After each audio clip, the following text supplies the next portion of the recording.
Spanish-American War, and the secretary went home early. Teddy stepped up to the desk, sent off a bunch of messages. The Secretary of the Navy came back the next day and said, Teddy, what did you do? And never left again early again.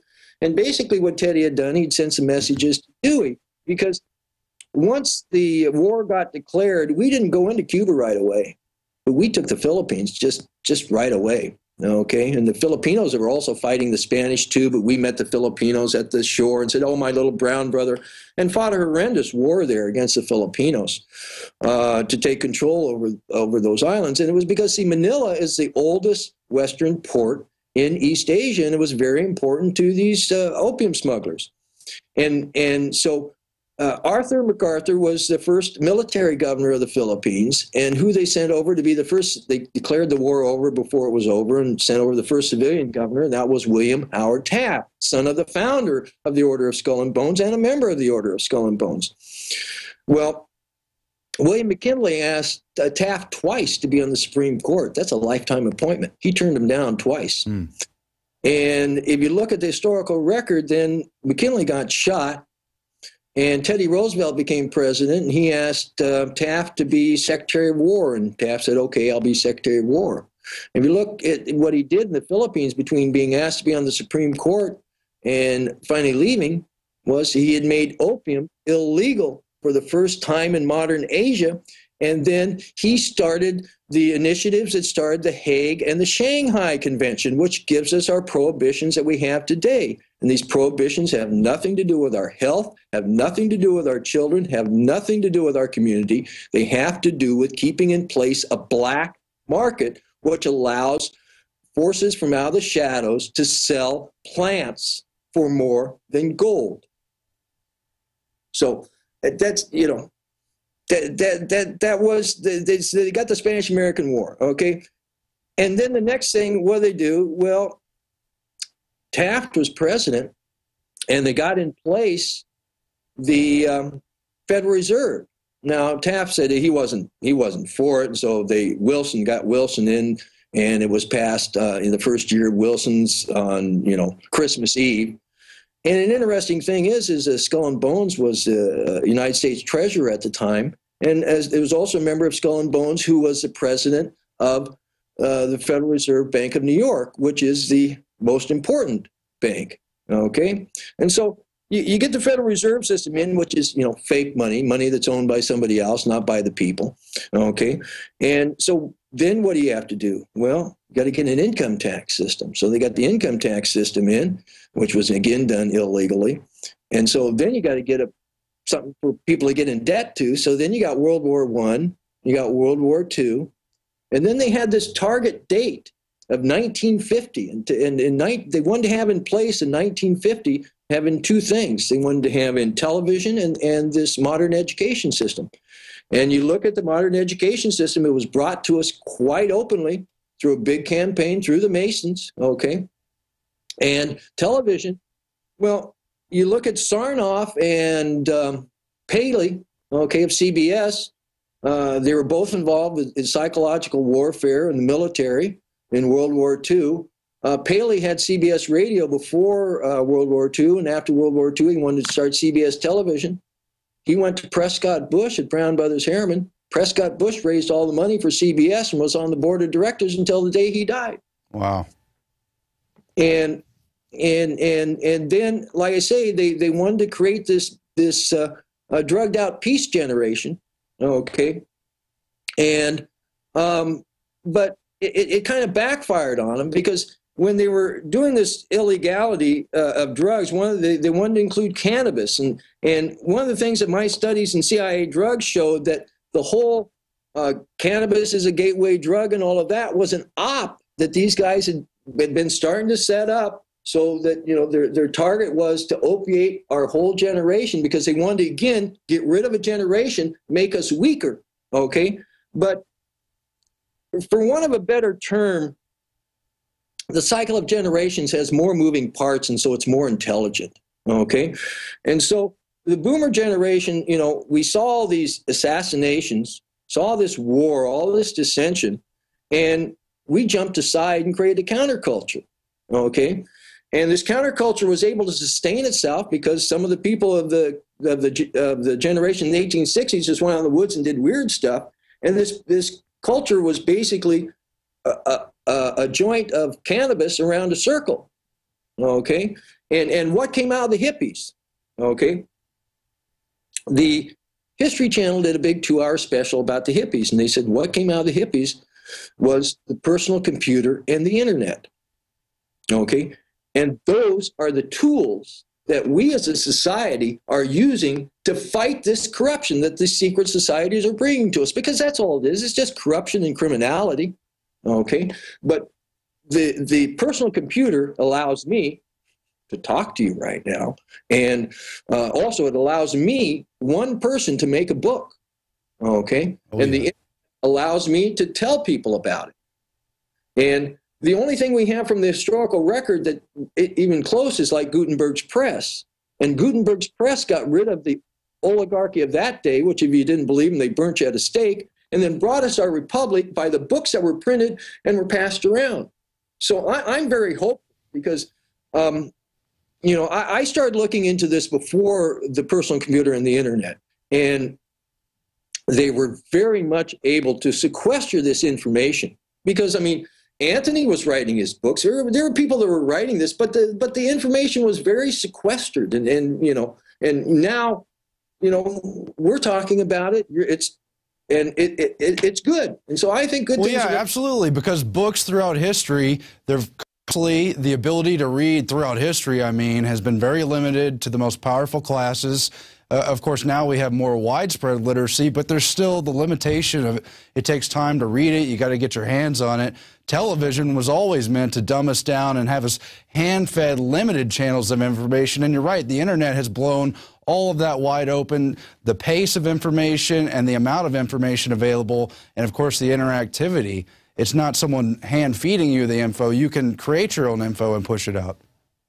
Absolutely, absolutely. I mean, the internet plays with time and space. You know, it doesn't allow them to keep their intelligence operators in the dark so much. Okay, because they can find out, you know, why it is that they're doing what they're doing instead of, you know, figuring it out after 20 years after they've been retired and say, oh my gosh, that's why I did that. You know, because. And so I'm very hopeful, and you know, I'm thankful for you having me on here so that I can expound. We're glad you could join us as well. Actually, do you want to talk a little bit about Trine Day and how that came out and how you got your hands on all these alternative books, stuff that nobody else really would publish, you've been able to bring out to the world through this company? Well, I was...